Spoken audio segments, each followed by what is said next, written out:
Day 1099 of the Ukrainian War Map, also known as the Russo-Ukrainian War. Juzzie here, and today is another update as I take a simplified and down-to-earth approach to some of the most important happenings on the ground in Ukraine. So starting off, we'll take a look at those Russian losses, as currently Russia sits on more than 870,000 military personnel losses, with it realistically looking like 100 days until 1 million at this point. Then as for hardware losses, 19 tanks, 15 APVs, 34 artillery, and 2 air defense systems. Then headed across to the map where occupied Crimea came under a flurry of heavy drone attacks overnight. Russian monitoring channels were sounding the alarm, reporting widespread aerial incursions across the peninsula, although the result of this was much more pronounced in Russian Krasnodar, where explosions lit up the night sky in Tuapse and Anapa due to the significant Ukrainian-launched drone assault on the region. Locals reported around 40 blasts, with Russian air defenses claiming to have shot down 128 drones. Now, part of this attack likely targeted the strategic port area near the Rosneft oil refinery in Tuapse. And while it's still unclear if the refinery took a hit, visuals do show some large detonations, with an attack so expansive that the not-so-nearby Sochi International Airport was temporarily closed. It's some 60 kilometers away, thereby underscoring the operation's scale. And on that note, residents described this strike as unusually intense, with some even calling it unprecedented. It all suggests Ukraine is stepping up its game as part of the AFU's ongoing campaign to disrupt Russian energy infrastructure and clearly targeting key Russian assets with renewed vigor. Then headed across to the Kursk battlefront, or at least the rear of, because though not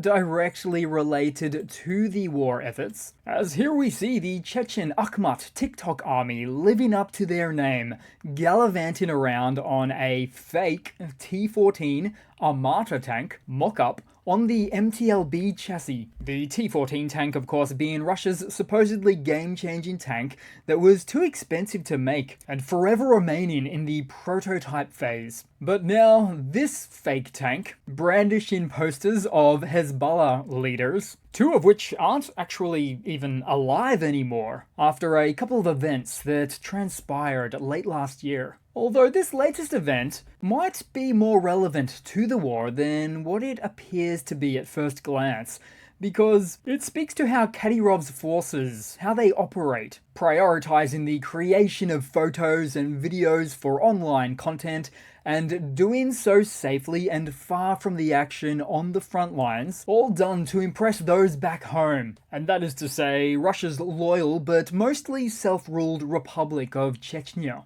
So the Akhmat units parade around on their fake tanks, meaning they're placing regular Russians as barrier troops between them and the real party. That's the AFU. Then headed across into Ukraine's northeast. Another Russian air defense system bites the dust. This time the Strela 10 M4, taken out by heavy drones operated by the 412th Regiment, the Nemesis group in Luhansk. Then just beyond Luhansk, and to the north, bordering Russia and Ukraine, but inside of Kharkiv, technically, the Russian army expanded their presence just beyond the Oskil River, which is just adjacent to this additional position that Russian units landed on about 4 weeks ago. And since that time, troops have captured this square mile of land at Topoli after several weeks of battle. Now, these moves are in line with Russia's wider offensives as they relate to the Kupiansk direction, which is a location that is some 40 kilometers or 25 miles from this location. But it also speaks to Russia's efforts to expand further west into Kharkiv, followed by capturing the region, followed then by forcibly annexing it into the Russian Federation. And you don't need a crystal ball to know that this is exactly what Russia would do, should they achieve capturing all of the 30,000 square kilometers of Kharkiv, one of the largest Ukrainian regions. In fact, Russia would be satisfied with annexing the only half-captured Kharkiv, even if they don't take the capital,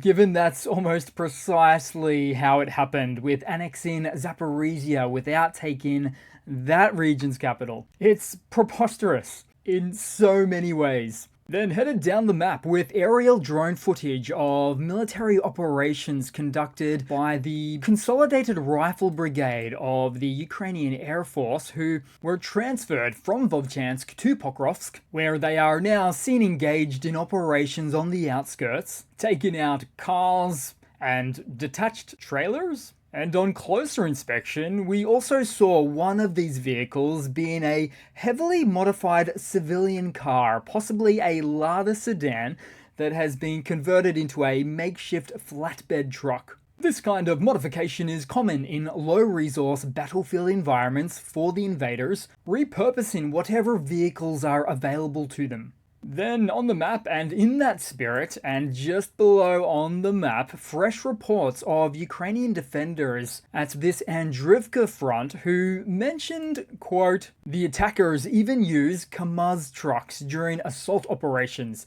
and going on to say that the attackers stormed the positions of the SOU Special Operations Unit fighters with 5 KAMAZ trucks, and further mentioning that such trucks had been spotted nearer to Pokrovsk itself previously. Unfortunately, no photos to show so far for these storm trucks, which means that Russian troll farm agents in the comments section below might give me a bit of a hard time about it, but there's certainly nothing implausible about Russians storming in KAMAZ trucks these days, because given the sliced in half Lada sedans or makeshift single rocket launchers that fail, or donkeys performing 20-kilometer treks to supply 4 mortar rounds, all examples of just the last few days, which makes for assault trucks actually being one of the more, if not most, plausible scenarios out of the bunch. Then taking a look around on the map, because somewhere in the east, Ukrainian soldiers from the Flying Skull unit destroyed a Russian tank. 2 more tanks were also attacked. Then also, fighters of the 4th Battalion of the 101st Brigade repelled an assault and captured 1 prisoner of war.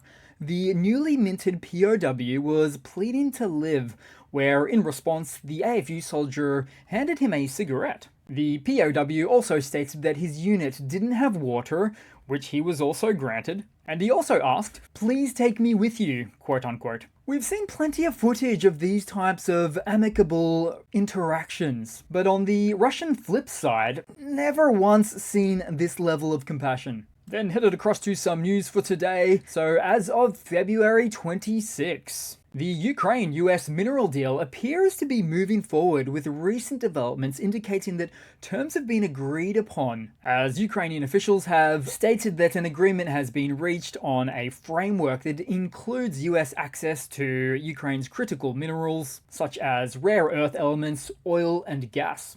This all follows some incredibly intense negotiations, and with now reports suggesting the deal could be signed as early as Friday, February 28, when Ukrainian President Zelensky is expected to visit Washington to meet with US President Donald Trump. While the deal promises economic benefits, there is still some speculation about specific security guarantees that the deal will provide to Ukraine, but with US officials arguing that the economic ties will act as a de facto security shield for Ukraine. Ukraine's PM Denis Shmyhal most recently did note, however, that this agreement is directly tied to security guarantees and that neither the president of Ukraine nor the government of Ukraine will consider this agreement or sign in isolation from Ukraine's security guarantees. As for the deal, the latest framework reportedly involves a reconstruction investment fund where Ukraine and the US will manage this fund on an equal footing. So all of these details appear to suggest that things are looking much closer to a deal. Not guaranteed until it's signed, but is certainly likely to be a more reasonable deal than the original draft, which asked for 50% of Ukraine's mineral resource wealth, and in fact 66% of it when it came to Donetsk and Luhansk resources, with the deal offering no additional security agreements at the time. Then to some related news in a surprising twist on the geopolitical chessboard. Russian President Vladimir Putin has extended an olive branch, or perhaps a business proposal, to the United States offering access to 650 million tons of rare earth minerals. And it's an offer that comes hot on the heels of Donald Trump's announcement about a potential deal with Ukraine regarding these critical minerals.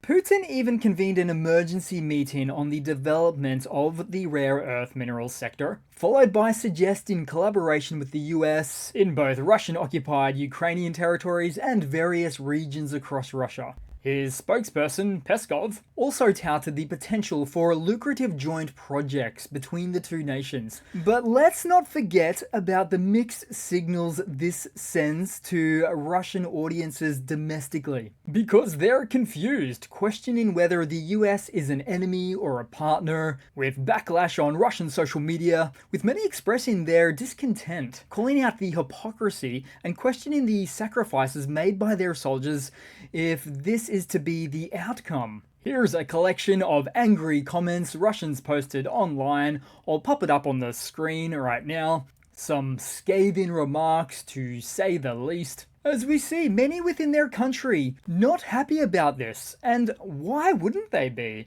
The Kremlin has crammed down their throats for the past 3 years now about stories of the decadent West and painting a picture of the US as the real enemy and the one that's pulling the strings behind the scenes of what Russia calls the Ukrainian project, which is their label for a false narrative about Ukraine instead being an artificially constructed state or a geopolitical tool of manipulation against Russia. So it's certainly confusing for many Russians because it looks like Putin has performed a 180 of a political maneuver, offering aluminum to the States and other offerings of partnerships of mineral deals. But I think what best sums it up is this take on events from a Russian Telegram message telling of the SMO, listing their grievances as so. Firstly, not a single large Ukrainian city was captured.